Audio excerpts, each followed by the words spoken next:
Historic Lynn is an ongoing series that will take a look at the 24 places in Lynn that are listed in the National Register of Historic Places.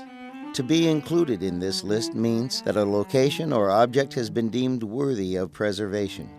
For a property to be eligible for the National Register, it must meet at least one of the 4 National Register main criteria. Number 1, event. Means that the property must make a contribution to the major pattern of American history. Number 2, person. Is associated with significant people of the American past. Number 3, design construction. Concerns the distinctive characteristics of the building by its architecture and construction, including having great artistic value or being the work of a master. Number 4, information potential. Is satisfied if the property has yield or may be likely to yield information important to prehistory or history. On today's installment of Historic Lynn, we will be visiting the Capitol Diner, Lynn Armory, Old English High School, the first Lynn High School, and Central Square Historic District. Our first stop is the Capitol Diner. The Capitol Diner is located at 431 Union Street in Lynn. It is the last known operating grill diner in the entire United States.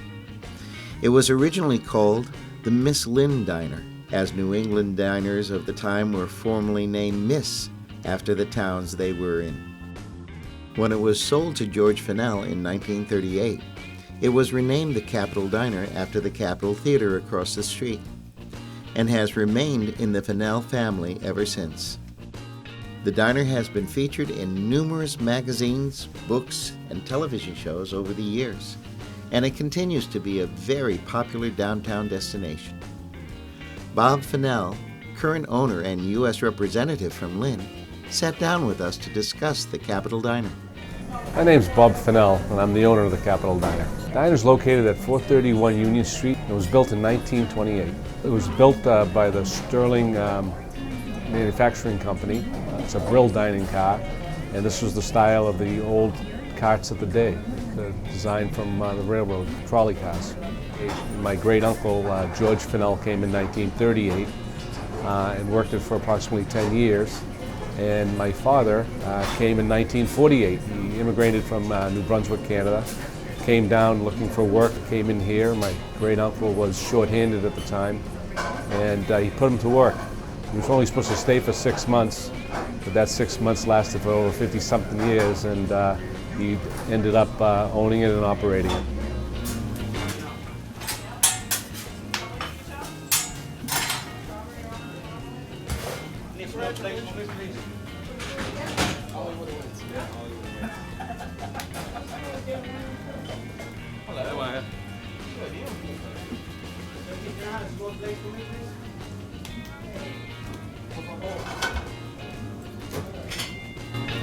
Well, it's kind of special.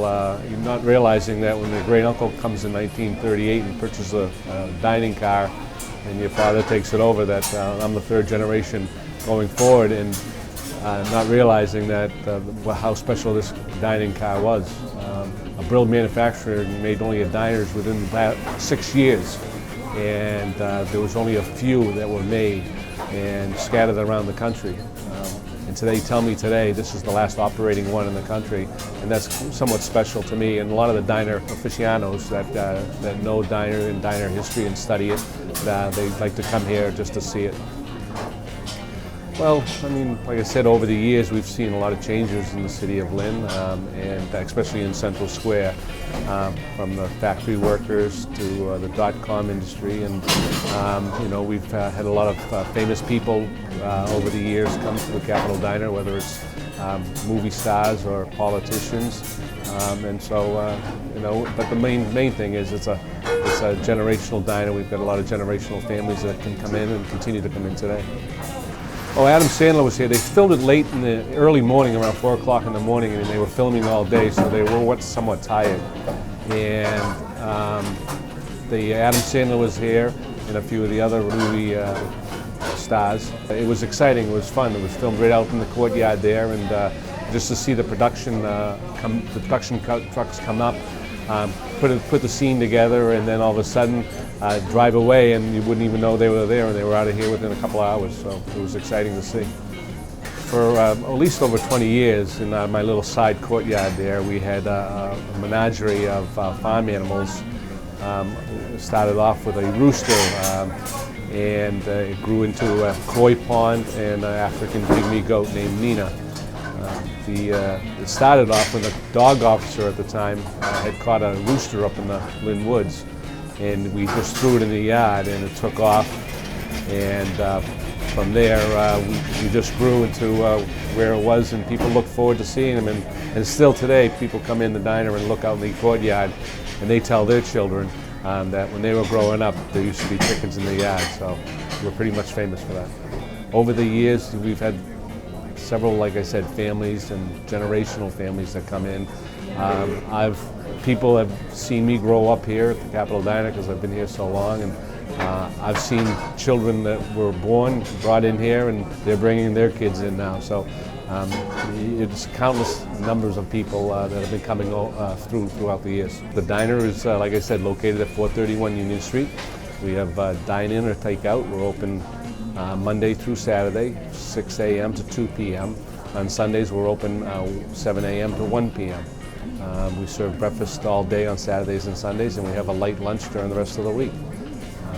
You can contact us at 781-595-9314 to find out more information, or you can come on down. Well, no, I'm really happy that LynnCAM and you've chosen the Capitol Diner as a piece of the Lynn history. I think we are a large piece of the history in Lynn, especially down here in Central Square. I just hopefully will continue to keep going for many more years, and just invite you to come down if you haven't been down to visit us. Come on down and try us out. We're a friendly family place. Our next stop on this episode is the Lynn Armory. Located at 38 South Common Street, the Lynn Armory was designed as a Romanesque structure by Wheeler and North End and completed in 1893.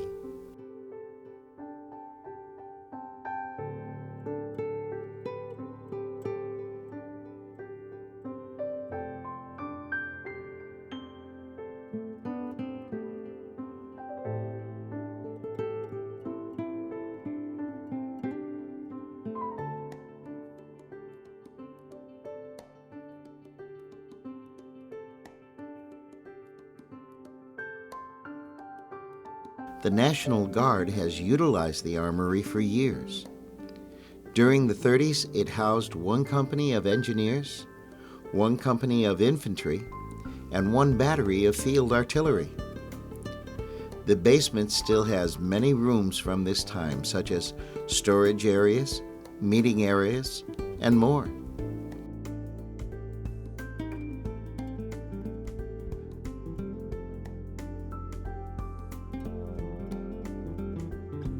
Currently, the building houses many organizations. On the first floor are a state parole office, RMV office, National Guard Recruitment Center, and a meeting room for Alcoholics Anonymous.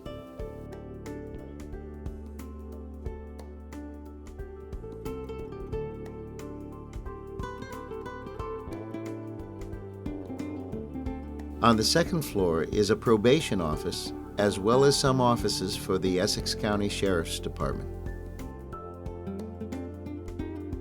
The third floor holds some administrative offices.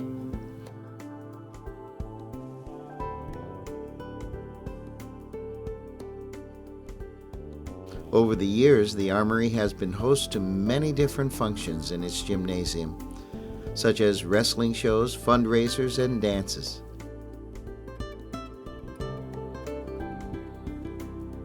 Pat Lee, a high school history teacher, recounts one such event. I also remember it being used as a function hall.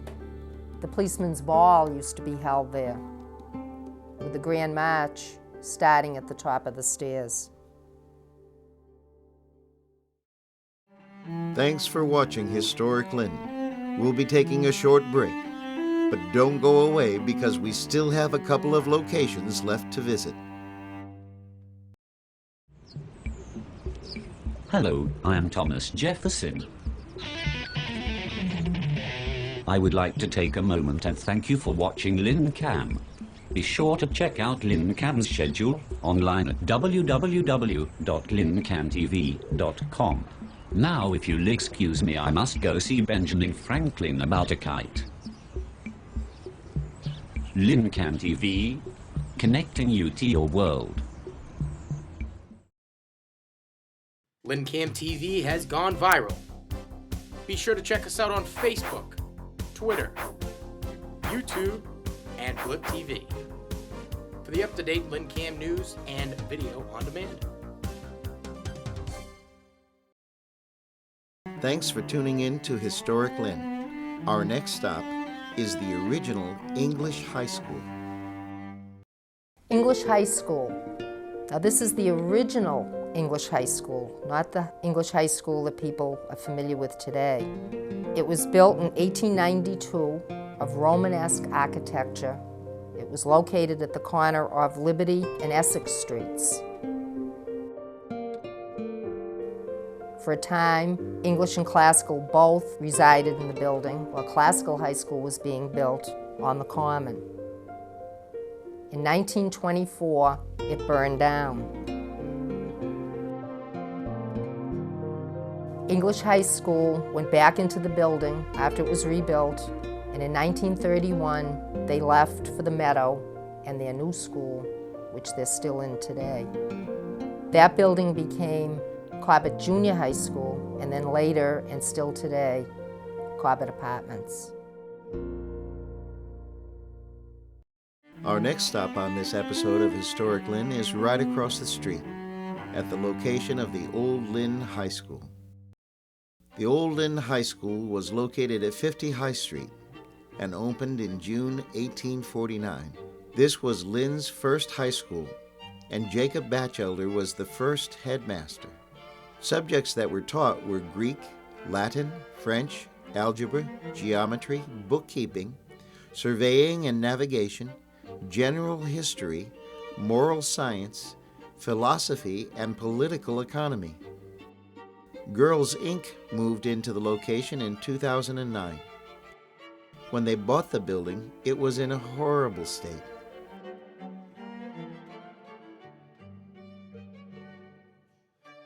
But the organization remodeled the building to its current beauty.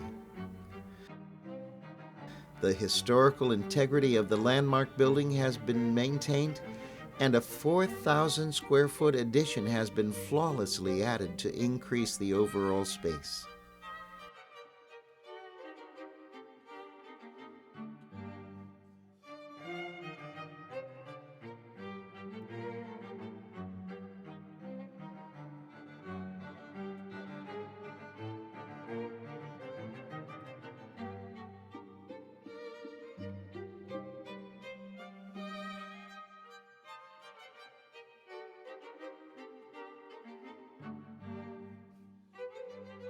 Girls Inc. is a nonprofit organization that has been around for over 60 years, that serves girls from the ages of 6 to 18 of all races, colors, natural origins, or disabilities. The building is separated into sections according to the school level of the girls. The areas come with rooms dedicated to specific areas such as reading, math, science, and computers.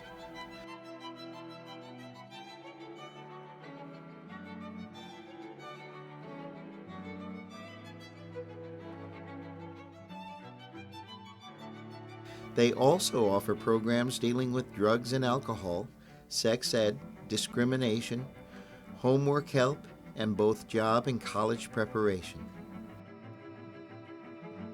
For more information on Girls Inc., visit www.girlsinclynn.org or call 781-592-9744 or visit them at 50 High Street right here in Lynn. The last location we will be visiting on this episode of Historic Lynn is the Central Square Historic District, so stay tuned.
The Central Square Historic District encompasses the area of Central Square, Monroe, Union, and Willow Streets.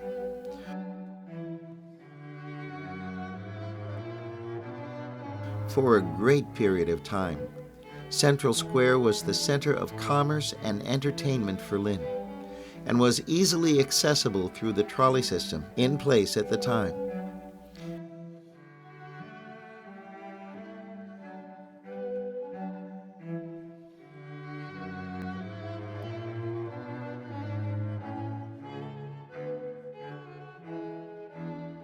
There were once dozens of restaurants, theaters, newspaper shops, smoke shops, bakeries, bowling alleys, billiard halls, dress shops, shoe shops, factories, and more.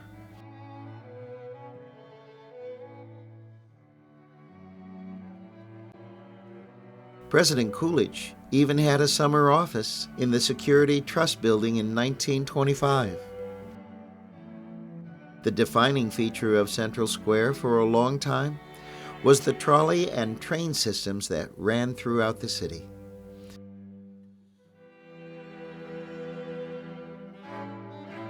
The trolley system was replaced in the 1940s by buses and crosswalks, and the once vibrant shopping district began slowing down in the 1970s. We sat down with Central Square resident Seth Albom and Lynn historian Pat Lee to talk about the area's history and where it's heading.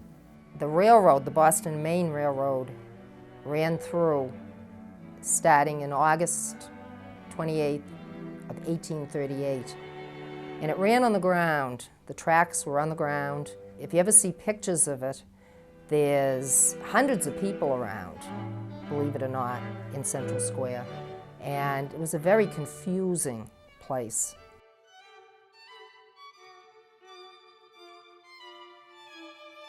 There were so many accidents that they finally, in 1913, built bridges and put the railroad on the overhead. There was an interesting incident that happened in the 1800s. Frederick Douglass, the abolitionist, lived in Lynn for a very brief time. He also wrote his book, The Narrative of Frederick Douglass, in Lynn. He bought a ticket to ride to Boston. He paid for a first-class seat. He went in, sat down, and the conductor went in after him and said, "You can't sit here." And he said, "Why not? I have a ticket. I have a first-class ticket. You're black. You can't sit here." "Well, I'm going to," he said. And the conductor said, "No, you're not." So he said, "Fine," and he just sat there, and the conductor tried to take him off. Well, he held on to the seats, and the conductor is pulling and tugging at Frederick. He actually got him out, but Frederick got the seats out along with it. They wouldn't let the train stop in Lynn anymore because they were afraid they were going to have to deal with Frederick again, and they just didn't want to do that. It wasn't too long before Frederick left after he wrote the book. Everybody knew he had been a runaway slave from Maryland, and he as much as said where he was, and the slave catchers would have been looking for him, so he left. Then the trains ran again. I'm Seth Albaum, president of the Downtown Lynn Neighborhood Association, editor of LynnHappens.com, and resident of Central Square in downtown Lynn. I was a Jamaica Plain resident for 9 years, and I saw the transformation of JP. I had people tell me I was crazy for moving there, and they probably wouldn't visit me there. A lot of the same things you hear about downtown Lynn. One Saturday, I took a drive into downtown Lynn. I couldn't believe it. I couldn't believe how empty it was because it looked so great. Amazing buildings, Central Square commuter rail right there, proximity to Boston by car. I just couldn't understand how it got that way. But I was just beside myself with the just possibilities that I saw in the downtown. Well, I managed to make it work, and I don't regret it one bit. I found it interesting that it's easier to sell the idea of the downtown and the art scene here to somebody from Somerville or Cambridge or even Marblehead than it is to sell the idea of a resurgence in the downtown to a born and bred Lynner. I mean, even though the city is behind us and the EDIC is behind us and community development, it's still happening more organically now. A little shop here, a little bar there, a little restaurant over here, and then you start to gain momentum. And when you look at the fact that we have 2 galleries in Lynn Arts, the gallery at Raw, the gallery at Centerboard in City Hall Square, that's 3 art galleries. The studio space is rented above Lynn Arts, and other arts organizations in there like Building Bridges Through Music. I had the honor of serving on the committee that helped bring Lynn the first arts and culture district. There were many meetings, many discussions with small groups, with the community, and then with small groups again. And we were in the first group, which is really cool. And so people are asking, what does that mean? Well, it can be just a cool badge to wear, or you can do something with it. And we've been meeting to develop a logo and coordinated branding that organizations such as Raw Arts, the Lynn Museum, Lynn Arts, Arts After Hours, the Downtown Lynn Neighborhood Association, Extras for Creative Reuse, Building Bridges Through Music, and so on, can hop onto and work together to help build the scene in the downtown. So we have some great organizations in the downtown. We have Arts After Hours, which is a theater group that also puts on live concerts and other fun musical events and dabbles with visual arts a little bit. We have Lynn Arts. We have Raw Arts, which works with young kids and has a wonderful gallery and does wonderful things in Central Square. We have Building Bridges Through Music, which works with young kids in Lynn and puts on shows in the Black Box Theater in Lynn Arts. We have Extras for Creative Reuse, which somehow we convinced to come here from Boston. And they brought a lot of their members up here, and we were able to provide them with some new members. They provide resources for artists and educators who are in need of supplies, some interesting random doodads, or something practical like a binder for that matter. You just become a member and you get to go so many visits and grab stuff. It's really cool. Centerboard, they've branched off into the arts and they have an amazing gallery space. And they've been having one show after the other. And there's a lot more going on too that may be a little bit under the radar right now, but it's starting to emerge. One of the things I love about living in Central Square is I'll come down in the morning and someone will have art bombed this Central Square island.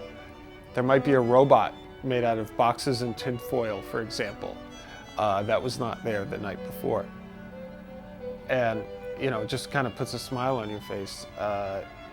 You find these signs with little snippets of poems popping up everywhere in the downtown. You know that there are artists here when unexplainable things begin to happen. So one of the things that's changed about Central Square is that it's more, not just Central Square, the whole downtown, is that it's more residential than it used to be. And that has brought new life in after the factories and the department stores and the theaters have left.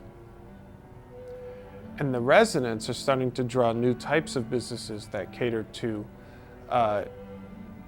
loft dwellers and apartment renters who like the convenience of just being able to go downstairs if they need a quart of milk. You don't have to get in a car and go to the grocery store anymore.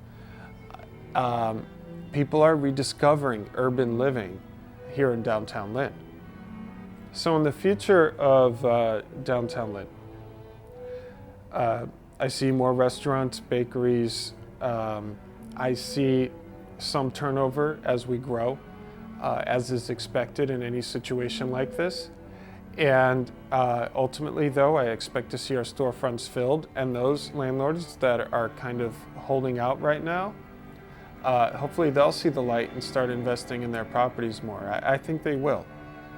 Proving people wrong is part of the fun that we're having in the downtown. And you know, maybe once Somerville discovers downtown Lynn, Lynn will rediscover downtown Lynn. Thank you for tuning in to this episode of Historic Lynn. We've been on a long road, and the next installment will be our last. Keep an eye out on www.LynnCAMTV.com/shows/Historic Lynn for updates to this ongoing series, as well as for airtimes. Also, make sure to visit blip.tv/LynnCAMTV and youtube.com/LynnCAMTV for this and other great programs from LynnCAM TV, available anytime for your viewing pleasure.